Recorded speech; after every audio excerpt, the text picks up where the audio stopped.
வணக்கம். நான் தான் அவங்க ஓன் வாய்ஸ் சந்திப்பு பேசுகிறேன். நம்ம திருநங்கைக்காகலாம் கர்நாடகாவில் வந்து தனி இட ஒதுக்கீடு கொடுத்துட்டாங்க. அவங்களுக்கான சலுகையை வந்து அந்த கர்நாடக அரசு கொடுத்துட்டாங்க. நம்ம தமிழ்நாட்டில் வந்து ஆகஸ்ட் மாதம் 4ஆம் தேதி வந்து கொடுத்து கோரிக்கை வச்சிருக்காங்க. அந்த கோரிக்கையை வந்து தமிழக அரசு ஏற்க சொல்லி ஒரு அக்கா ஒரு காணொலி போட்டிருக்காங்க. நம்ம ஊர் சொன்னாங்க, நாமக்கல் மாவட்டம் சேர்ந்தவங்க சேர்ந்து திருநங்கைக்காக காயத்ரி அவங்க போட்டிருக்காங்க. அந்த காணொலி போடுற நீங்களே பாருங்க. அக்கா சொன்னாங்க. என்னோட பேர் வந்து காயத்ரி. நான் வந்து இப்போ பேசிக் கிரிட்டிக்கல் கேர் டெக்னாலஜி படிச்சுட்டு இருக்கேன். ஆல்ரெடி லேப் டெக்னீஷியன் முடிச்சிருக்கேன்.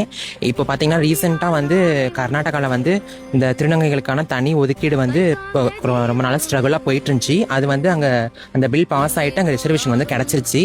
ஸோ அதே மாதிரி இங்கே தமிழ்நாட்டிலையும் வந்து இப்போ ரீசெண்டாக கோர்ட்டில் வந்து சென்னை ஹைகோர்ட்டில் வந்து சொல்லியிருக்காங்க, ஆகஸ்ட் 4ஆம் தேதிக்குள்ளே இந்த ரிசர்வேஷனுக்கு வந்து என்னவோ அதை ஆன்சர் பண்ணுங்க அப்படின்ட்டு. அதனால இங்கே இந்த ரிசர்வேஷன் கிடைச்சா எங்களை மாதிரி இளம் திருநங்கைகள் ஆகட்டும், இல்லை தனித்திறமைகள் கொண்ட திருநங்கைகள் நிறைய பேர் இருக்காங்க, அவங்களுக்கு இது வந்து ரொம்ப பயனடையும். அக்கா சொன்னதை வந்து கேட்டிருப்பீங்க. இந்த கோரிக்கை வந்து தமிழ் முதல்வர் விஜய் அண்ணா அவர்கள் வந்து கவனத்துக்கு கொண்டு போய் அவங்களுக்கான அங்கீகாரத்தை தமிழ்நாட்டில் பெற்றுக் கொடுங்க. ஏன்னா அவங்க ஆட்கள்லாம் வந்து நிறைய பேர் வந்து அவதூறுலாம் பரப்புறாங்க, அவதூறாக பேசுகிறாங்க. அதையும் தாண்டி அவங்க doctor, collector, IAS, IPS, police, வக்கீல் இது மாதிரி இதெல்லாம் வந்து வந்துட்டு இருக்காங்க. அவங்களும் ஒரு மனிதர் தான். அவங்களையும் இந்த சமூகம் வந்து இழிவாப்படுத்தி பேசிட்டு ஒரு கொச்சைத்தனமாக பேசுகிறாங்க.